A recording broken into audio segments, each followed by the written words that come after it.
B'Shem HaShem na'aseh v'natzliach. Shalom v'chai, everybody. We are here from Israel after the extraordinary event we had last week. For any of you that have showed up to the event, if I didn't get a chance to see you, thank you for coming. I'm sure you had a great time. I mean, nearly 2,000 people, or more than 2,000 people, some people tell me, that are part of the team. Said over 2,000 people went through the doors. It was truly an unbelievable event, a very big Kiddush Hashem, and Baruch Hashem, we had the merit to be part of it. And Bezrat Hashem will have the merit to do more, to build more, and to Bezrat Hashem bring a lot more honor to HaKadosh Baruch Hu. So we're here in Yerushalayim, and I wanted to say a few divrei Torah, just something to keep the pulses pumping, and to Bezrat Hashem bring a little bit of contribution to the world, to make our lives worth living.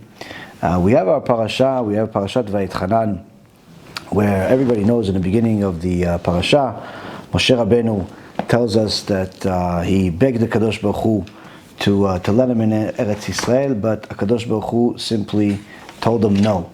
And he actually says that V'yit'aber Adonai bi lema'anchem v'lo shama elai v'yomer Adonai elai rav lach al tosef daber elai od b'davar hazeh.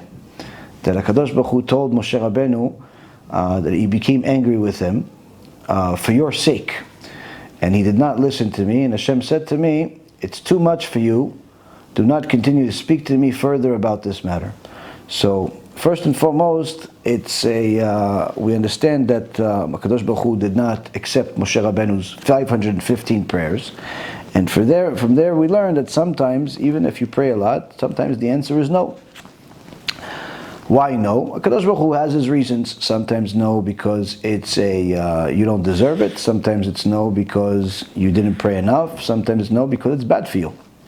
As we see here is one of the prime examples where Moshe Rabbeinu says that Hashem became angry with me. For your sake, he did not listen to me. What do you mean for your sake he did not listen to me? Why would he not listen to you for our sake, for Am Yisrael's sake? So Chamim explain that HaKadosh Baruch Hu made a deal with Moshe Rabbeinu that everything that he does, in essence, is going to be as if Hashem did it, where it becomes permanent. The 5 books of Moses, permanent. Our holy Torah is permanent. Am Yisrael is permanent, and so on and so forth. So, the main reasons why Moshe Rabbeinu wanted to come to Eretz Yisrael is because he wanted to fulfill mitzvot, and primarily the one of building the Bet HaMikdash. He wanted to build the Bet HaMikdash. He didn't want to just come to Eretz Yisrael to go eat watermelon. So he wanted to fulfill the mitzvot that he cannot do by living in Eretz Yisrael. And we know this from the pasuk where it says, Ki lo ta'avor et הירדן הזה, hold on. It says,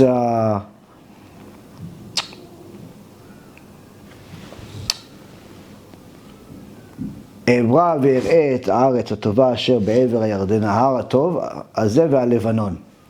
So HaKadosh Baruch Hu says, and through Moshe Rabbeinu, Moshe Rabbeinu says, let me cross over, please, and see the good land that is on the other side of the Yarden, this good mountain and the Lebanon. So Chachamim say, what is the Lebanon? Lebanon is the Bet HaMikdash. So Moshe Rabbeinu wanted to build the Bet HaMikdash, but HaKadosh Baruch Hu did not want to build the Bet HaMikdash, because had he built the Bet HaMikdash, then HaKadosh Baruch Hu would not be able to destroy it. And the problem is that HaKadosh Baruch Hu already knew that in the future, Am Yisrael, as is prophesied in this week's Parashat Vayetchanan, Am Yisrael will sin in the future, and he had to destroy the Bet HaMikdash. And if it wasn't the Bet HaMikdash, it would have Chas Shalom been Am Yisrael itself. So we see from here that even Moshe Rabbeinu, 515 prayers, where each one of his prayers is weighed the equivalent of all of Am Yisrael put together is a prayer, and he did 515 of them. All of that was not enough to allow him in. Why? Because ultimately it was not for Am Yisrael's interest for him to come in, because it would have eventually led to their demise. Chas v'shalom. So that's why Moshe Rabbeinu says, it's for your sake that I did not enter the land. It's for your sake.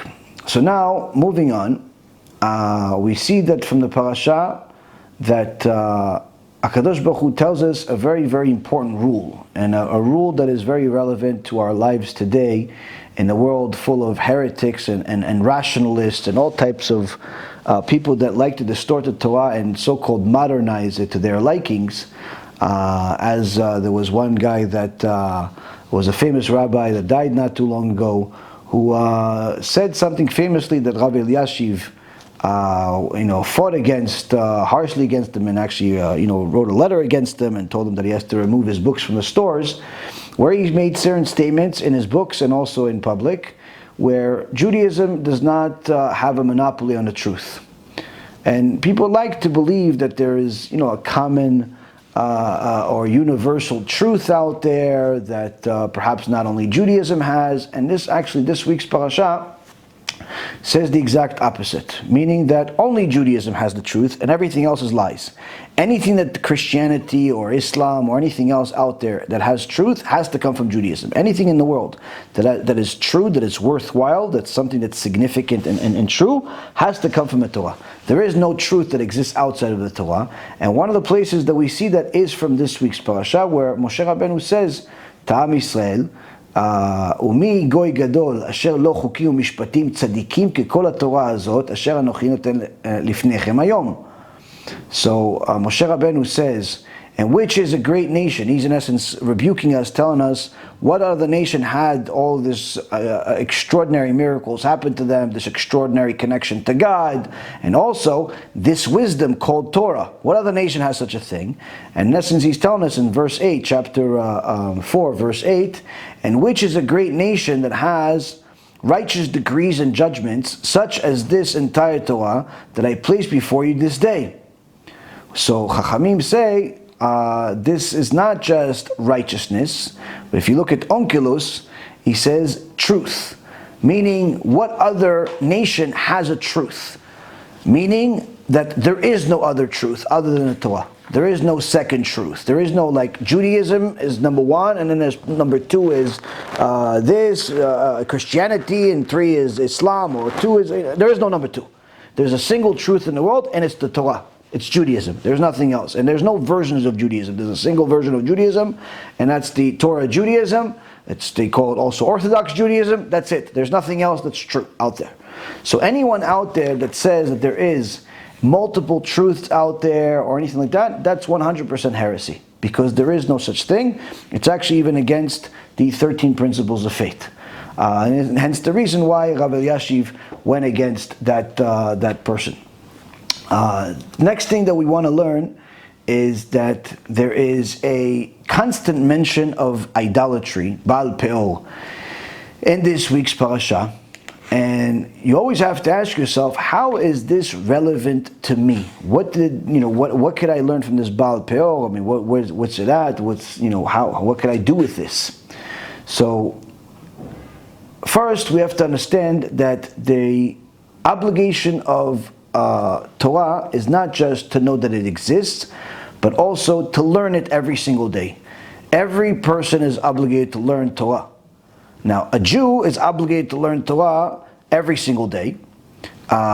Males are obligated to learn Torah morning and night. They have to make specific times to learn Torah. Women just have to learn Torah in order to know what to do.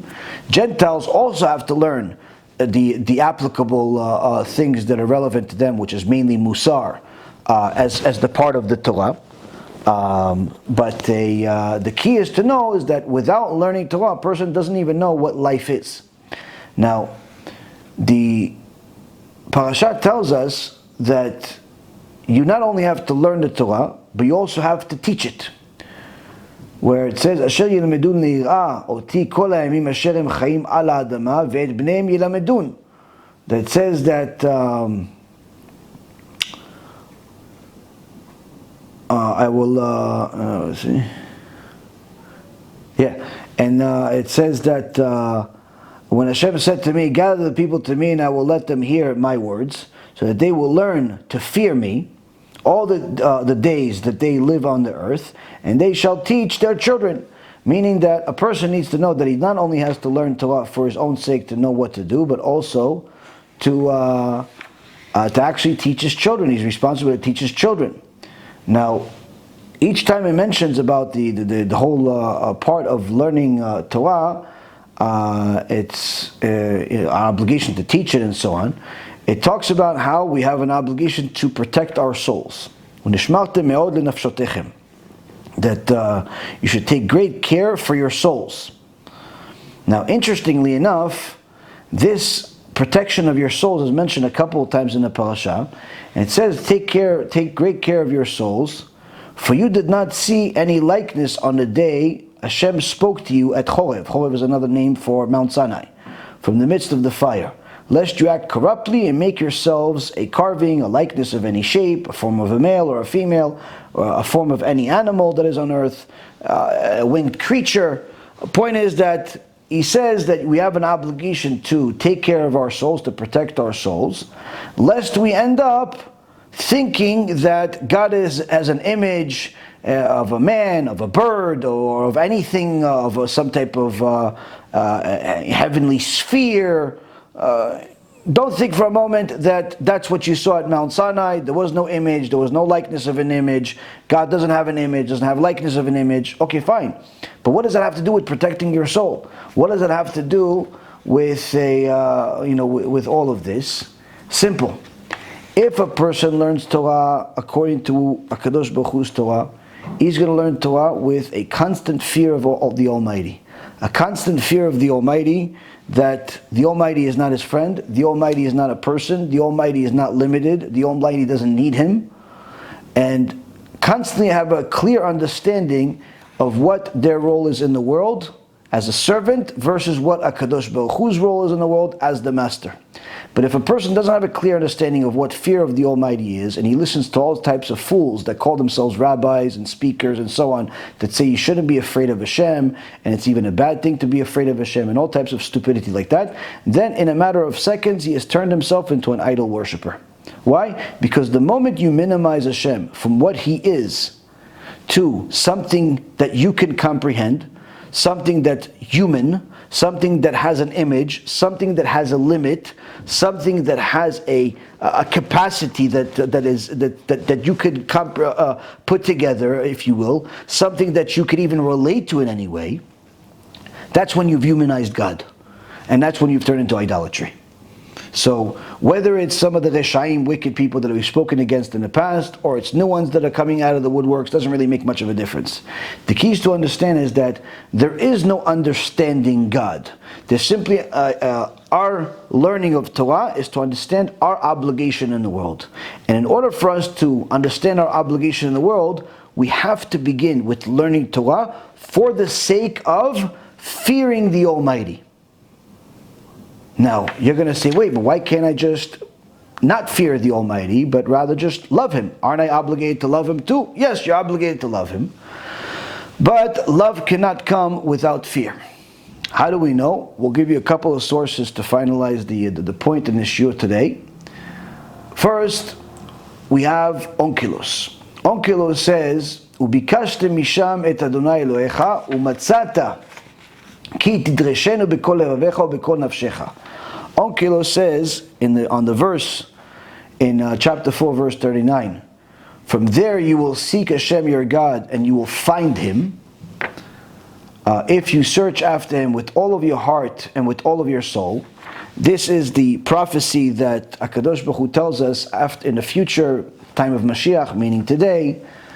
There's going to be a time when many people are going to go off, they're going to be intermarried, they're going to violate Chabad, do all types of sins, go towards idolatry and so on, but there's going to be a spiritual awakening in the world. And people are going to start yearning for a meaning, a purpose to the world. They're going to look for a connection to God. And God says to us, Hashem tells to us, that once you actually start searching for me, I promise you'll find me. If you search for me with all of your heart and all of your soul. So on this particular verse, this very extraordinary verse that I've used in many of my lectures as one of the most paramount promises that you could ever have from HaKadosh Baruch Hu to Am Yisrael, that he says that if you truly look for Him, you'll find Him. On this verse, Onkelos says, what does it really mean? What does it really mean to seek God? What does it mean? Do you look for him behind a drawer? Do you look for him on YouTube videos? Do you look for him in books? What does it mean to seek God? If you look at the commentary, if you look at the translation by Onkelos, it says, from there you will seek to return to the fear of Hashem, your God. Meaning that seeking Hashem equals fear, seeking the fear of Hashem. I.e., meaning, total conclusion, there is no such thing as seeking Hashem if it's not seeking to fear Hashem.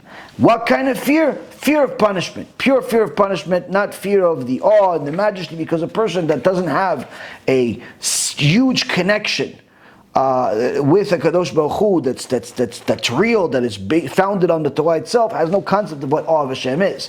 The one person that we know that's a Kadosh Baruch Hu says, now I know you fear me, as far as awe of Hashem, is Avraham Avinu, where he says, Ata yadati ki yireh Elokim ata, now I know that you fear me. Kadosh Baruch Hu says to Avraham Avinu after he stops him from slaughtering his own son, and that's awe of the Almighty. So fear of Hashem, as far as being fear of awe of the Almighty, that's not something you start with. That's the highest level of fear. The basic minimum is fear of punishment, fear of sickness, fear of losses, fear of death, fear of Gehenom, and so on and so forth. So, Onkelos, the basic, most paramount translation of the 5 books of Moses, says, what is seeking Hashem? Seeking Hashem means you're seeking to fear Hashem.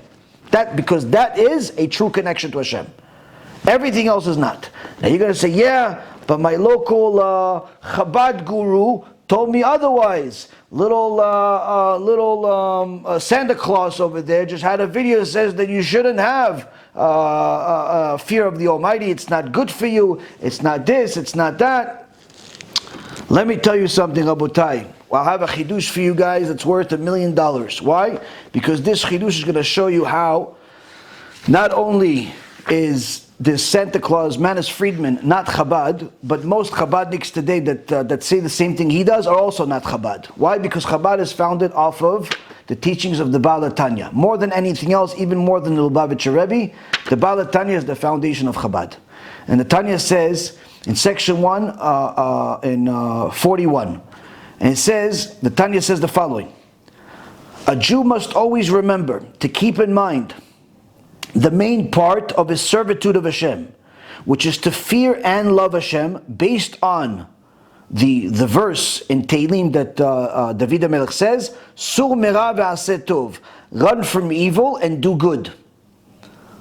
But know that you cannot entice one to do mitzvot purely from loving Hashem, as it's not enough and must wake enough to wake up the fear that is inside each Jew's heart of becoming an enemy of Hashem by betraying Him. So here already the Tanya says it's not possible to get somebody to keep Torah and mitzvot, to get somebody to do tshuva, to get somebody to, as a true Baal tshuva, a true servant of Hashem, simply by telling him love Hashem. Why? Because love of Hashem is not going to entice a person to do mitzvot. Mitzvah here and there, yes, but mitzvot to make that his life, not enough. Why? Because the inner fear of being an enemy of God, that's the number one motivator in every Jewish heart. Because he does not want to betray Hashem. And he must think that Hashem is the master of the world, and you are his servant. And there are actually 12 verses that Chabad announces, technically in each event, and I think maybe even every day, at some of the Batei Knesset. And the first one of these verses is, Hashem is upon you, and He fills the world, and is watching you, and is testing the heart and the kidneys, and you're serving Him, that you're serving Him appropriately. In so many words, the first thing that a Jew is supposed to hear, if he's part of Chabad, is to say to himself that he knows that Hashem is monitoring him, monitoring everything he does, watching every single thing he does, evaluating even his kidneys and his heart and his feelings and his thought to make sure that he's serving Him the right way. What does it mean, serving Him the right way?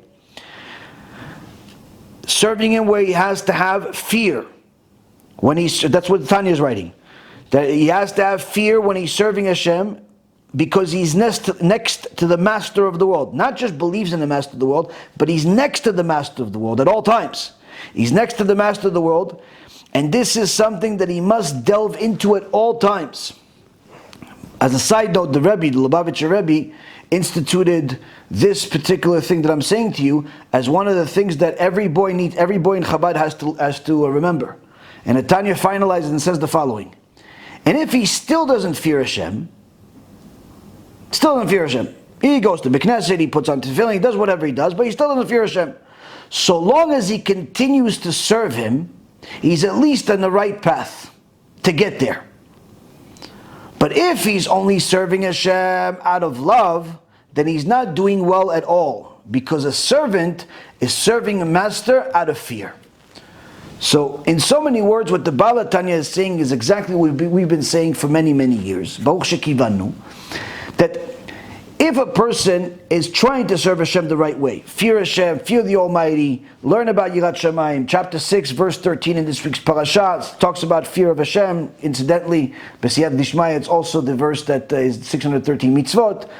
There is plenty of times in the week's parasha talks about fear of Hashem. The whole Torah talks about fear of Hashem literally 100 times more than it talks about loving Hashem, because the foundation of connection to Hashem is fear of the Almighty, fear of Gehenom, fear of punishment, and you build on it to do other things also. But fear is always present if you have a true connection to Hashem.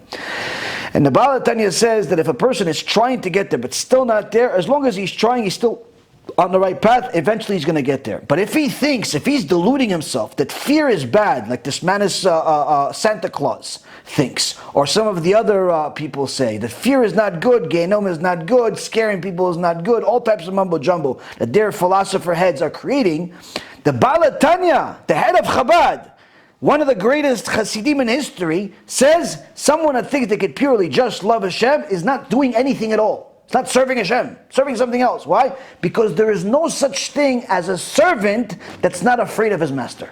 No such thing. And this is pure logic. You could even call it rational. And Be'ezrat Hashem, it's emet. Yiratzon, that each and every single one of the people that ever listened to that mumbo jumbo that's distorting the true Torah of Am Yisrael will listen to these holy words and do tshuva, get closer to HaKadosh Baruch Hu, and serve Him as HaKadosh Baruch Hu tells us to serve Him. And Be'ezrat Hashem, we will all have a Shabbat Shalom. Kol Tov.